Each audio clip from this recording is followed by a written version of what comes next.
Antes de empezar este debate debemos dejar claras las reglas de juego. Cada intervención, señores asambleístas, tendrá una duración de 1 minuto. Faltando 15 segundos, una primera alarma sonará indicándole a quien esté en el uso de la palabra que debe concluir, mientras que un timbre final señalará que su tiempo ha terminado. La moderadora, que soy yo, podrá intervenir y repreguntar dentro del tiempo asignado a cada uno de los invitados para hacer más ágil su exposición. El cronómetro estará siempre en la pantalla. Les pido, por favor, seguir estas reglas, pues el tiempo es cortísimo. Entonces quisiera, por favor, empezar de lleno con las reformas, con el análisis de las reformas, y empiezo con el asambleísta Mayeli Vázquez, y quisiera preguntarle ¿cuáles son las condiciones que debe cumplir una empresa para poder acogerse a los beneficios que están exponiendo dentro de este proyecto de ley? Bueno, muy buenos días con todos y todas.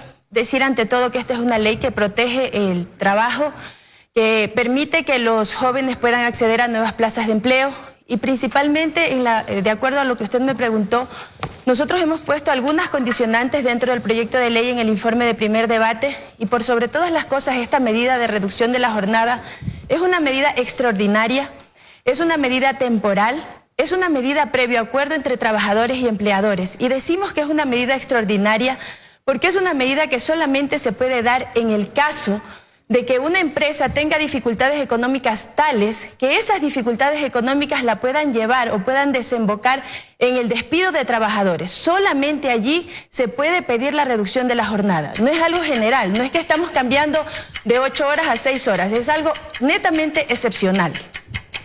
Asambleísta Pacheco, ¿cuál es su reacción? Hay unas condiciones que establece el proyecto para que las empresas puedan acogerse a estas reformas, por ejemplo, a la reducción de jornada de trabajo. Entonces no es para todos. ¿Qué tan efectiva es? Muy buenos días. No tenemos que olvidarnos de preceptos constitucionales. Constitución que se elaboró en Montecristi, que la redactó Alianza País y que la aprobó mayoritariamente, lo aprobamos los ecuatorianos. No nos olvidemos del principio de no regresividad de los derechos. No nos olvidemos de que el artículo 11 de la Constitución establece que los derechos de los trabajadores son progresivos. Tampoco tenemos que dejar de lado el hecho de que los derechos de los trabajadores son irrenunciables. Así es que al quitarle un 25% del salario de los trabajadores, al reducir de 40 a 30 horas la jornada laboral, se está aplicando la regresividad. Por tanto, es inconstitucional. Por tanto, nosotros observamos este tipo de situaciones. No podemos, por más buena y sana que sea la intención para enfrentar la crisis y tratar de evitar de que exista una desempleo más incrementado, violentar una norma constitucional. Asambleísta Vázquez, y yo quisiera volver sobre la pregunta anterior. La medida no es para todos. Es solamente para los que entran en crisis. No se buscaba a través de este proyecto que no entren en crisis las empresas y que no necesiten despedir empleados y que no presenten resultados negativos. Mire, primeramente aclarar que aquí no estamos con regresión de derechos. Las 8 horas y las diarias y las 40 horas semanales se mantienen intactas e intocables. En casos extremos, como usted lo ha manifestado, nosotros podemos acogernos o las empresas pueden acogerse a la jornada reducida. ¿Con el objetivo de qué? Con el objetivo de precautelar el empleo. La Constitución dice que el Estado es garante de que los ecuatorianos y ecuatorianas podamos tener plazas de empleo. No podemos simplemente decir no estoy de acuerdo sin presentar alternativas. Nosotros estamos conscientemente y responsablemente presentando alternativas ante una situación que de diciembre del 2015 a diciembre del 2014 a diciembre del 2015, más de 84.000 trabajadores y trabajadoras de la patria se han quedado sin empleo. En función de eso estamos presentando alternativas, porque somos responsables con los trabajadores y trabajadoras de la patria. Y lo vamos a seguir haciendo, vamos a seguir presentando alternativas, vamos a seguir presentando propuestas, siempre precautelando el derecho al trabajo, siempre precautelando los derechos de los trabajadores y trabajadoras. Perdón, voy a hacer una pregunta aquí para la asambleísta. Insisto, pero la medida es para las empresas que entran en crisis. No es una medida para evitar que entren en crisis, que es lo que todos estamos esperando. Mire, nosotros no somos responsables de las situaciones externas que de una o de otra manera han afectado al Ecuador. Estamos tomando medidas frente a situaciones externas como cuáles, como las que ya conocemos, como la disminución en el precio del barril del petróleo, como la devaluación de la moneda de los países que son vecinos a los nuestros, como la apreciación del dólar, son consecuencias externas. Frente a esas consecuencias externas, indudablemente van a haber empresas que van a entrar en crisis, pero eso no depende de políticas solamente internas del Ecuador. Eso depende de las situaciones externas, de causas endógenas que están pasando a nivel mundial, y nosotros, como un gobierno responsable, tenemos que tomar medidas frente a ello. Asambleísta Pacheco. Regresamos a la norma constitucional. El 326 y el 327 de la Constitución de la República establecen de que los derechos de los trabajadores son irrenunciables, de que se prohíbe la tercerización, de que se prohíbe la precarización laboral, pero también de que se prohíbe el trabajo por horas. Pero, a ver, existe ya una norma que está en el Código de Trabajo, está en el artículo 82, la jornada laboral permanente, que le permite a los empresarios, a los empleadores, el poder contratar bajo una modalidad que disminuya o que baje de las 8 horas, pero no a quienes ya están trabajando, porque hacerlo a ellos significa regresividad y atentar contra los derechos de los trabajadores, sino para quienes van a iniciar un trabajo, para quienes van a comenzar una relación laboral. Ahí está el artículo 82 del Código de Trabajo, sin que implique a ello el romper los derechos constitucionales. Pero el tema no pasa de que nos oponemos por oponernos. Tú nos conoces más, Jerry, nosotros somos muy propositivos en este proyecto. Existen aspectos a los que nos oponemos y los argumentamos con fundamentación constitucional, pero también existen aspectos positivas como la ley del trabajo juvenil, que lo vamos a exponer en este debate, ¿no? Asambleísta, definitivamente existen alternativas. Yo quisiera aclarar esto, o sea, estamos confundiendo a los ciudadanos y ciudadanas. El 327 de la Constitución dice textualmente la prohibición de precarizar el trabajo, una Constitución hecha por esta revolución ciudadana en su mayoría y aprobada por la mayoría de ecuatorianos y ecuatorianas. Ese 327 prohíbe la precarización del trabajo, prohíbe la contratación por horas, prohíbe la tercerización, y la hicimos nosotros, la Revolución Ciudadana en Montecristi, y la aprobó la mayoría de ecuatorianos y ecuatorianas. Y no nos confundamos, el 82 del Código de Trabajo no habla de contratación por horas, porque no puede el Código de Trabajo irse en contra de lo que dice la Constitución. El 82 del Código de Trabajo habla de la remuneración. Esta remuneración puede ser por días, dependiendo de las modalidades de trabajo, de acuerdo al 19 del Código de Trabajo. No habla de contratación, habla de remuneración. Y si ustedes lo pueden poner en pantalla, veremos exactamente lo que dice el 82. No confundamos el 82 del tema de contratación con el tema de remuneración. Aquí está el artículo 82, he sido muy claro y muy expreso. Si en el contrato de trabajo se hubiera estipulado la prestación de servicios personales por jornadas parciales permanentes, la remuneración se pagará tomando en consideración la proporcionalidad en relación con la remuneración. Estamos hablando de una modalidad de trabajo. Lo que se pretende con lo que se ha presentado en el proyecto es para aquellas personas que ya tienen una relación de trabajo, que ya están trabajando, aplicarles regresividad. En contra de eso estamos. Pero si se aplica esta disposición, habla de una relación de trabajo que va a comenzar, que se va a iniciar, que va a empezar frente al empleador. Son cosas completamente diferentes. Se habla de que la situación económica del país depende de factores externos. Por supuesto, pues el precio internacional del petróleo no depende si lo fija o no este gobierno. La apreciación del dólar no depende si lo fija o no este gobierno. Pero también existen problemas internos en donde se ha concentrado el manejo y se ha concentrado en la gestión pública basado en un Estado central, cuando se debe haber dirigido y apuntado al sector productivo, que ha estado siempre allí para desarrollar y para generar plazas de empleo, producción y productividad. Asambleísta, también han sido responsables de la crisis que estamos viviendo hoy. No pueden culpar solamente a la crisis externa. Mire, nosotros hemos tomado medidas, y no solamente hemos tomado ahorita medidas con respecto a las modificaciones o a las reformas del Código Laboral.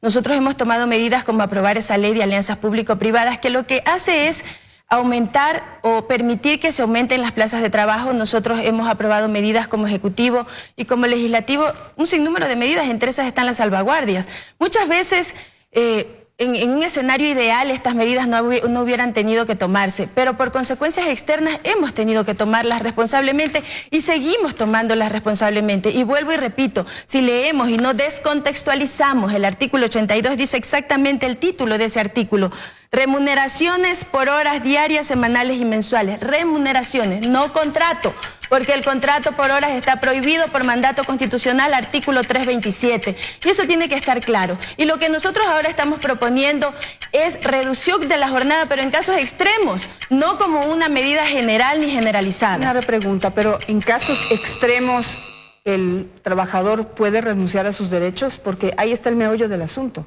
Es que no está renunciando a sus derechos. Mire, nosotros estamos diciendo, una persona que está en una empresa, que esta empresa va a tener que tomar medidas como despedir a los trabajadores.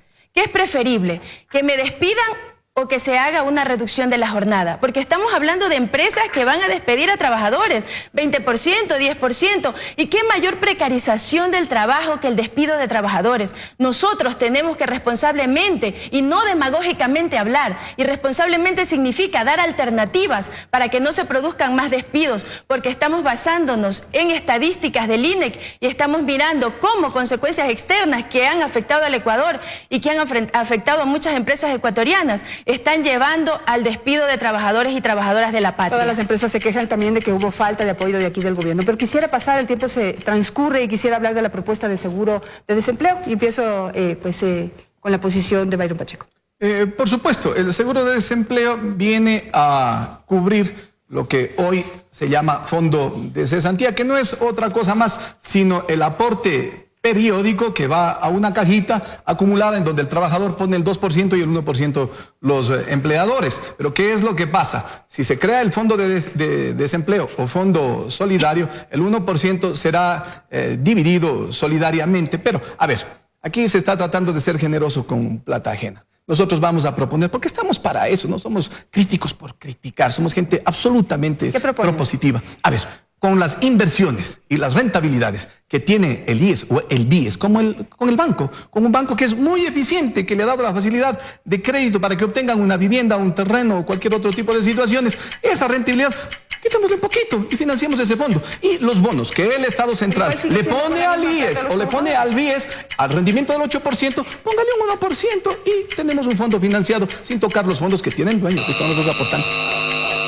Mire, aclarar que nosotros no estamos tocando los fondos que tienen dueños. La cesantía que han puesto los ecuatorianos y ecuatorianas hasta el día en que se promulgue esta ley en el registro oficial es intacta, eso está intocable. Este fondo no se va a sostener ni va a ser beneficiario de lo que nosotros hayamos aportado hasta el día que se promulgue la ley como cesantía, esos fondos están intocables. De aquí en adelante no es que estamos haciendo con plata ajena, haciendo el seguro de desempleo, porque sería si este seguro de desempleo fuera a aterrizar en otras personas. Yo estoy dando mi plata para que aterrice en otras personas. No.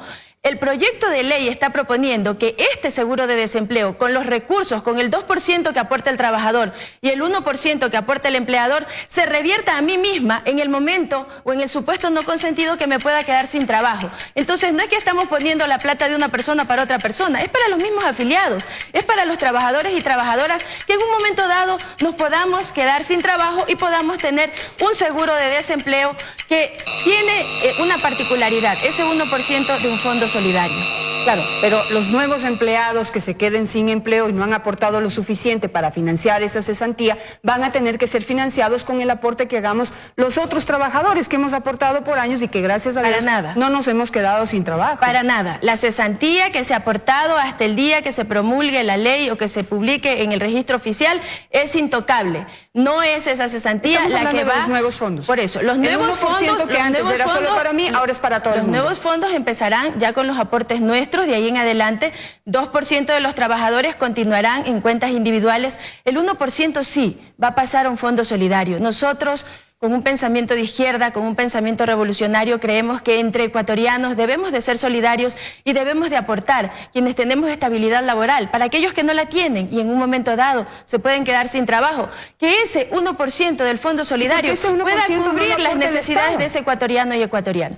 En el proyecto de ley estamos diciendo que en el caso de que para cobrar, porque hay una tabla, y yo quisiera mostrar esa tabla, no sé en qué, pero hay una tabla en donde tiene que... en donde se va, en el cuarto mes que empieza a operar el seguro de desempleo, se recibirá el 70% de la remuneración, en el quinto mes el 65%, en el sexto mes el 60%, en el séptimo mes el 55% y en el octavo mes el 50%. En el caso de que el fondo individual y el fondo solidario no... en un supuesto que el índice de desempleo llegue a un 15%, porque esto sostiene hasta una tasa de desempleo del 15%, pero en el caso de que llegue o que supere ese 15%, es el Estado quien solidariamente va a cubrir estos montos y estos porcentajes a las personas que se pueden quedar sin trabajo. Entonces no es que el Estado se está haciendo a un lado, es que todos tenemos que colaborar. Tiene que colaborar el trabajador, el empresario y también el Estado. Su réplica. Pero por supuesto, la página 13 del informe de la comisión, aquí está, yo me acojo al derecho a la duda, establece claramente y dice que de acuerdo a los datos del INEC, entre 2 a 6 meses es lo que se demora un ecuatoriano para encontrar empleo una vez que ha sido cesado en su trabajo. Yo me acojo al derecho a la duda, por eso establecen 5 meses para que exista la aportación. A ver, nosotros consideramos y hemos hecho la propuesta respectiva, no estamos solamente observando, estamos aportando. Pero ¿qué es lo que requiere para generarse trabajo en el Ecuador? De que existan incentivos al sector productivo, de que se retiren las sobretasas arancelarias que van para junio, pero que deberían retirárselas antes haciendo un mapeo de estos ítems. Se requiere de que se elimine el impuesto a la salida de divisas del país. Se requiere de que se incentive al sector productivo para que también existan normas claras y le dé seguridad jurídica a los inversionistas nacionales y extranjeros. No debe insistirse en la ley de herencias y en la ley de plusvalía. Y ojo, Mayerly, el señor presidente de la República ha dicho que si hay que retirar este proyecto, lo hará. Habría que tomarle la palabra, señor presidente. Yo lo veo cada día más desbaratado, pero me tengo que quedar ahí. Mayerly, muchísimas gracias. A Byron también les agradezco. La discusión tiene que seguir. Yo creo que, miren, hemos hecho en este programa... Yo solamente quisiera decirte, Byron, que tú no nos has hecho llegar una sola observación a la comisión y en el debate tampoco hiciste una sola observación Mayerly, y propuestas. Yo lo que te pedía Mayerly, es que en el debate pedimos la palabra a 5 legisladores, nos dieron la palabra a 2 legisladores. Las observaciones han sido presentadas a través de nuestros legisladores. A ratos nos dan la palabra cuando no estamos... Nos vamos a comerciales. De avance en la comisión que no ha hecho observaciones. Eso tiene que quedar claro.